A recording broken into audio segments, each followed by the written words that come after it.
Wasu jerin cikakkun harsashe kenan da ake yi ko kuma in ce wasu abubuwa da ake gani da ido game da yanda ƙasar Isra'ila wato take ƙoƙarin zuwa ƙarke sanadiyyan wannan afka ƙasashen Gabas ta Tsakiya da take yi wato da yaƙuna kala kala, wanda kuma hakan ya sa ake zargin cewa ƙasar Amurka tana ɗaya daga cikin mai taimaka mata wato ta ƙarƙashin ƙasa wato da dubban makamai sannan kuma da kuɗaɗe. To mai sauraro ka biyo mu a cikin wannan shiri inda za ka ji mu ɗauke da wannan cikakken rahoto namu na wannan rana. Alhamdulillahi nahmaduhu wa nasta'inuhu wa nastaghfiruh wa na'udhu billahi min shururi anfusina wa sayyiati a'malina. Man yahdihillahu fala mudilla lahu wa man yudlil fala hadiya lahu. Ashhadu an la ilaha illallah wa ashhadu anna Muhammadan abduhu wa rasuluh. Amma ba'd, 'yan uwa, assalamu alaikum wa rahmatullahi wa barakatuhu. Barkanmu da sake saduwa da ku a wani sabon shirin namu na yau.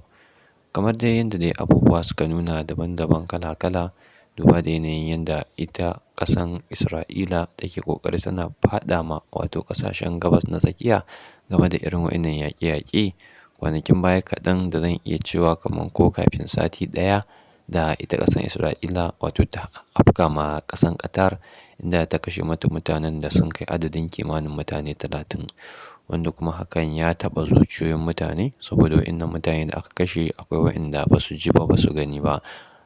Muhimmi ma zan ce dai mutanen da aka kashe duk ba su ji ba su gani ba, aka kai musu hari nan take suka mutu, wanda kuma aka gudanar da jana'izansu kamar yadda addinin Musulunci ta tanada.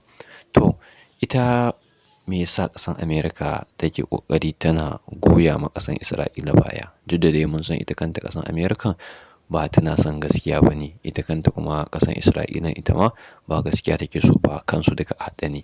Amma kuma yanda ita Isra'ilan da Amerikan suke waɗannan abubuwan, akwai fa sauran ƙasashe na musulmai a duniya masu ƙarfi masu yawa wanda suke da tarin makamai da sojoji.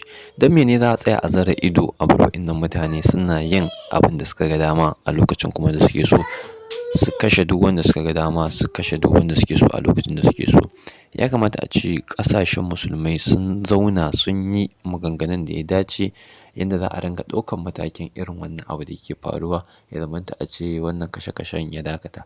Yanzu mu kalli abin da yake faruwa, mu faro tun daga Siriya. Siriya shekara nawa suna yaƙe-yaƙe, sannan yaƙin nan ya gangaro ya zo zuwa ƙasan Sudan, su ma suka yi har suka raba Sudan ta arewa da ta kudu. Sannan ya ƙara gangarawa ya tafi Falastin da kuma Gaza, su ma suka ci gaba da yaƙe-yaƙe. To yanzu ku duba ku gani ga nan ya zo ya tafi ƙasan Isra'ila wato da kuma ƙasan Iran. Ga shi har ƙasan Isra'ila ta kai ma ƙasan Qatar hari. To kun ga wannan abun yawo yake yana circulating ne, wanda kuma ya kamata a ce a yi ƙoƙari a bi duk hanyar da za a bi a daƙile waɗannan mutanen da suke ta'addanci, wanda suke kashe mutane ba da hurumi ba.